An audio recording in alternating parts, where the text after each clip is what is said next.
IRCTC അഴിമതി കേസിൽ ലാലു പ്രസാദ് യാദവിനും തേജസ്വി യാദവിനുമെതിരെ 12 സാക്ഷികൾ. സാക്ഷി പട്ടിക വിചാരണ കോടതിക്ക് CBI കൈമാറി. ഒക്ടോബർ 27-ന് ആരംഭിക്കുന്ന വിചാരണയ്ക്ക് ഹാജരാകാൻ ഇവർക്ക് CBI നോട്ടീസ് നൽകി. അതിന്റെയും വിശദവിവരങ്ങൾ ബാലഗോപാൽ തന്നെ നൽകും. ബാലഗോപാൽ, പറയൂ.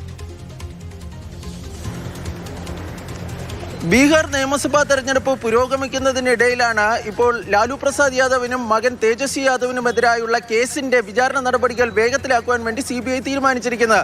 IRCTC അഴിമതിയുമായി ബന്ധപ്പെട്ട് കഴിഞ്ഞ ആഴ്ചയാണ് ഈ ഡൽഹിയിലെ റോസവന്യൂ കോടതിയിൽ CBI കുറ്റപത്രം സമർപ്പിച്ചിരുന്നത്. ഇതിന്റെ അടിസ്ഥാനത്തിലാണ് ഈ കേസിന്റെ വിചാരണയ്ക്ക് 12 സാക്ഷികളുടെ പട്ടികയും ഇപ്പോൾ കോടതിക്ക് കൈമാറുകയും ചെയ്തിട്ടുണ്ട്. ഈ 12 സാക്ഷികൾക്കും CBI നോട്ടീസ് നൽകുകയും ചെയ്തിട്ടുണ്ട്.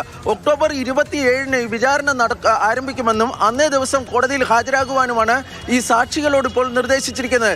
CBIയുടെ അഭിഭാഷകരിൽ നിന്ന് ലഭിക്കുന്ന സൂചനകൾ അനുസരിച്ച് ഇവരുടെ വിചാരണ വേഗത്തിൽ പൂർത്തിയാക്കാനാണ് ഇപ്പോൾ CBI തീരുമാനിച്ചിരിക്കുന്നത്. ആവശ്യമെങ്കിൽ കൂടുതൽ സാക്ഷികളെ ഹാജരാക്കുമെന്നും CBI വ്യക്തമാക്കുകയും ചെയ്യുന്നുണ്ട്.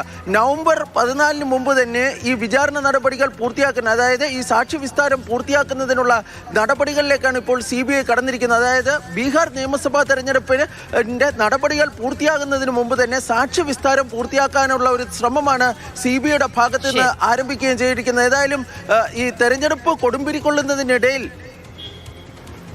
ശരി, ബാലഗോപാലാണ് വിശദവിവരങ്ങൾ പങ്കുവച്ചത്. IRCTC അഴിമതി കേസിലാണ് ലാലു പ്രസാദ് യാദവിനും തേജസ്വി യാദവിനുമെതിരെ 12 സാക്ഷികൾ ഇപ്പോൾ വന്നിട്ടുള്ളത്.